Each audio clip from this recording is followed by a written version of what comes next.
Muslimin muslimat dimati Allah sekalian, kita tak baca hari ini kitab ni, minta maaf. Walaupun ini adalah tajuk Riyadhus Salihin, tapi Allah mengizinkan saya untuk mengupas berkenaan dengan zikrullah.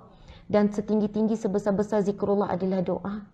Selepas habis kuliah ni, kita ambil wuduk. Jika sempat, jika ada peluang, maksudnya jika tak ada tugas-tugas yang lain, buat solat duha. Kalau tak sempat solat duha, untuk solat zuhur nanti. Antara yang sangat bagus, sangat baik kalau kita boleh buat, ambil wuduk sebelum masuk waktu. Kita dah tahu masuk 1.20, kita ambil wuduk sebelum masuk waktu. Itu di antara kaedah, siapa yang nak dapat solat di awal waktu, dia ambil wuduk sebelum azan. Kadang-kadang lepas azan, dia jadi kita nangguh-nangguh. Tapi bila ambil wuduk sebelum masuk waktu, kita nampak ada lagi 5 minit, kita dah ambil wuduk. InsyaAllah dengar je azan, kita baca doa lepas wuduk. Lepas tu bila dengar azan, kita terus baca doa selepas azan.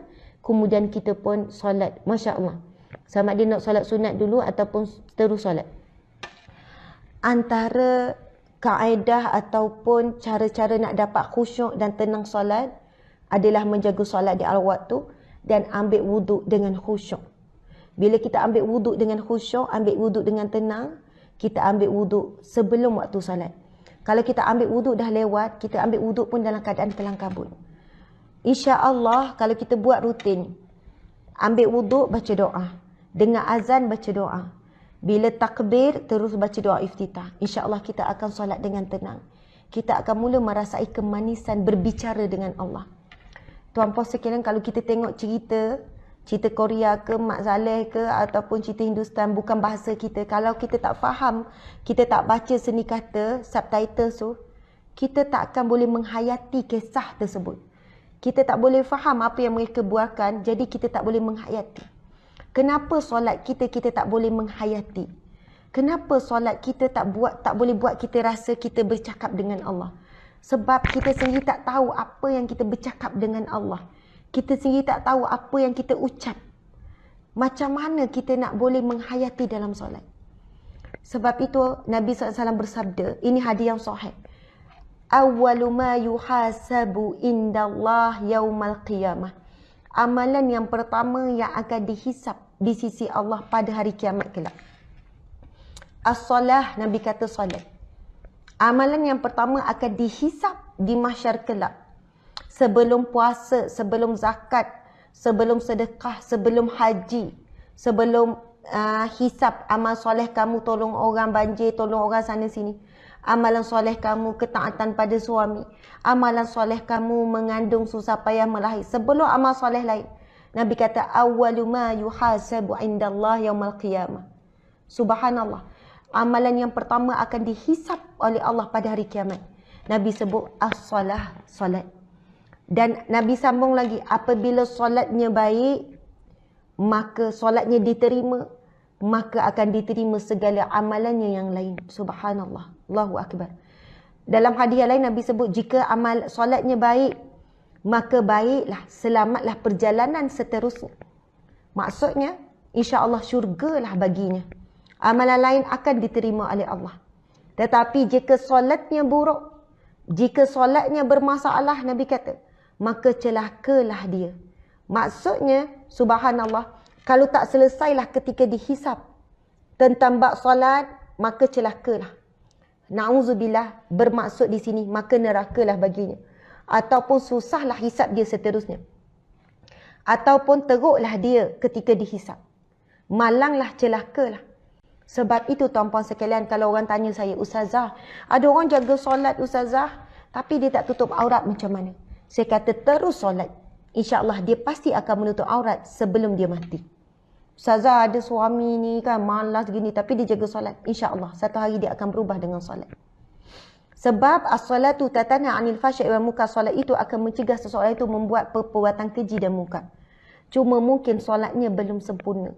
Dia bukan betul-betul solat lagi. Dia cuma solat dengan betul saja. Dia bukan betul-betul solat. Ustazah, kenapa solat menjadi ukuran?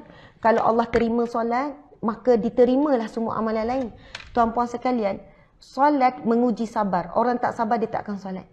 Bagaimana, walaupun sakit kepala, sakit, sedih, tapi tetap bila waktu solat, solat.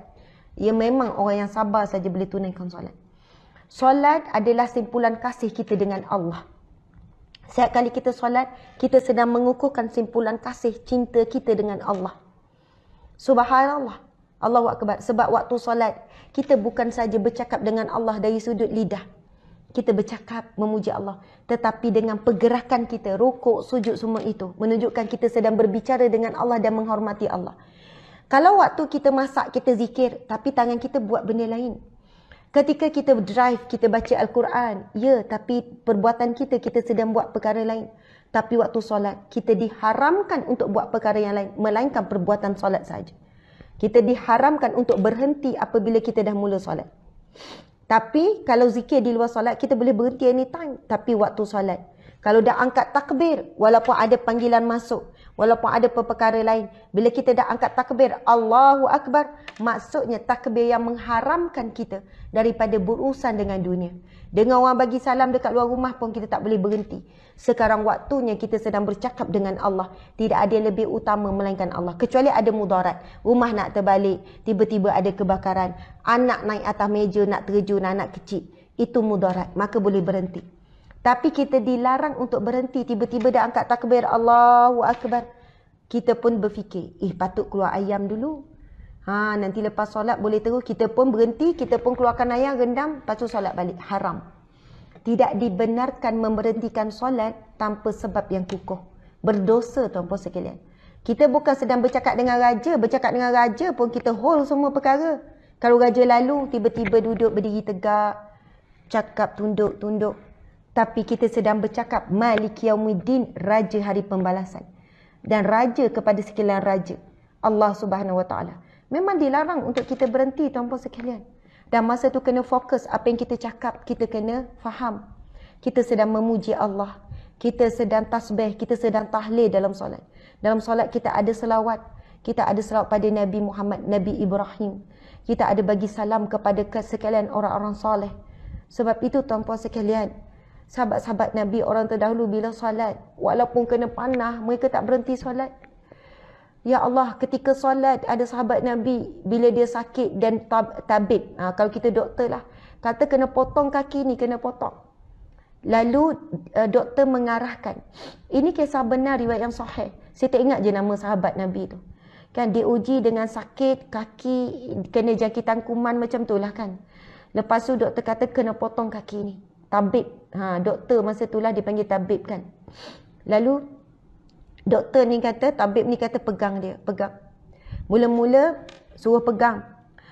Kenapa engkau suruh aku dipegang macam ni? Sebelum dipegang, dia bagi satu air. Minum air ni. Air tu bercampur dengan, kalau kita alkohol lah, arak sikit. Subhanallah. Yang mana, bila ditanya air apa ni? Dia kata, kalau kamu minum air ni, membuatkan kamu sedikit khayal. Dan mudah-mudahan dengan itu, kamu kurang sikit rasa sakit. Sebab nak belah, nak potong hidup-hidup ni. Lepas tu dia kata, sekiranya ketika aku sihat, aku tidak menyentuh air haram ini. Mustahil. Memang aku tidak akan menyentuh air ni saat aku sakit. Masya Allah. Lalu doktor ni pun kata, tabib ni kata, kalau begitu, pegang tangan, pegang seluruh tubuh badannya. Dia suruh, ada orang di situ pegang. Dia kata, kenapa suruh aku pegang? Kenapa? Masya Allah, kenapa suruh pegang ni? Kerana ia teramat sakit, nak potong hidup-hidup ni. Teramat sakit, maka dibimbangi kamu akan meronta. Dibimbangi kamu meronta. Maka suruhlah pegang. Dia kata, tak perlu, jangan. Aku akan mula berzikir mengingati Allah. Aku akan mula zikrullah. Dan saat itu, engkau buatlah apa yang engkau patut buat. Dia pun mula berzikir mengingati Allah. Sebut nama Allah, zikir, mengingati Allah. Lepas dah selesai, dia tidak sedar pun waktu bila dia dipotong. Selesai dia dipotong. Nak kata bayangkan tuan-puan sekalian, kita ni waktu solat, Masya Allah, gatal pun rasa. Sebelum solat tak gatal. Masa solat rasa gatal, rasa pinggang tu berniut-niut, rasa sakit sana, rasa sikit sini. Ingat itu, ingat ini. Nak kata kita memang jauh sangat solat kita tuan-puan sekalian. Sahabat Nabi Sayyidina Ali ke Sayyidina Osman ke, saya tak ingat. Yang kena panah ke Sayyidina Umar yang kena panah tu. Lepas itu bila nak dicabut panah yang sedang, tuan-puan sekalian, panah ni kalau masuk bukan surface Panah masuk ke dalam, tembus badan tuan-puan sekalian. Lalu bila nak dicabut panah tu, dia minta dicabut ketika solat tuan-puan sekalian. Sayyidina Umar radhiyallahu anhu. Masya Allah. Bukannya, ya Allah, dipesan bukan waktu lain. Tak dibius tuan-puan sekalian. Panah ni kita tahu, hujung panas dia kan bentuk 3 segi. Maksudnya ada pacak. Masuk dah sakit, tarik lagi sakit. Sebab apa? Dia ada 3 segi yang akan sakut benda lain pula bila nak cabut. Tetapi Sayyidina Umar minta apa? Dicabut panah ketika solat. Dia solat sampai tak rasa apa-apa walaupun teramat sakit. Kita memang takkan mampu mencapai solat seperti ini tuan-puan sekalian sampai tak rasa apa-apa. Tapi sekurang-kurangnya saya menyeru diri saya dan sahabat-sahabat. Sebelum kita mati, tolong fahami bacaan dalam solat. Buka internet, ada banyak. Beli buku, bacaan solat dan terjemahan. Supaya tak malu kita nak ngadap Allah. Kata kita sayang Allah, tapi tak faham pun apa kita bercakap dengan Allah dalam solat. Kita perlu berapa tahun lagi. Walaupun anda bukan ustaz-ustazah, walaupun tak faham bahasa Arab, tapi kalau ada ikhtiar, ada usaha, insya-Allah kita boleh capai solat yang seronok. Solat yang tenang. Bila kita baca Al-Fatihah, kita terbayang maksud dia. Bila kita baca duduk antara duduk, kita terbayang maksud. InsyaAllah, kita tak sempat nak ingat benda lain. Tak sempat nak ingat masalah. Tak sempat nak bayang-bayang benda lain. Sebab yang terbayang adalah kalimah-kalimah maksud tu yang kita terbayang. Masya Allah, kalau kita boleh capai solat yang begini, kita boleh capai kedudukan wasta'inu bis sabri wassalah. Kita mohon pertolongan, dapat pertolongan melalui sabar dan solat.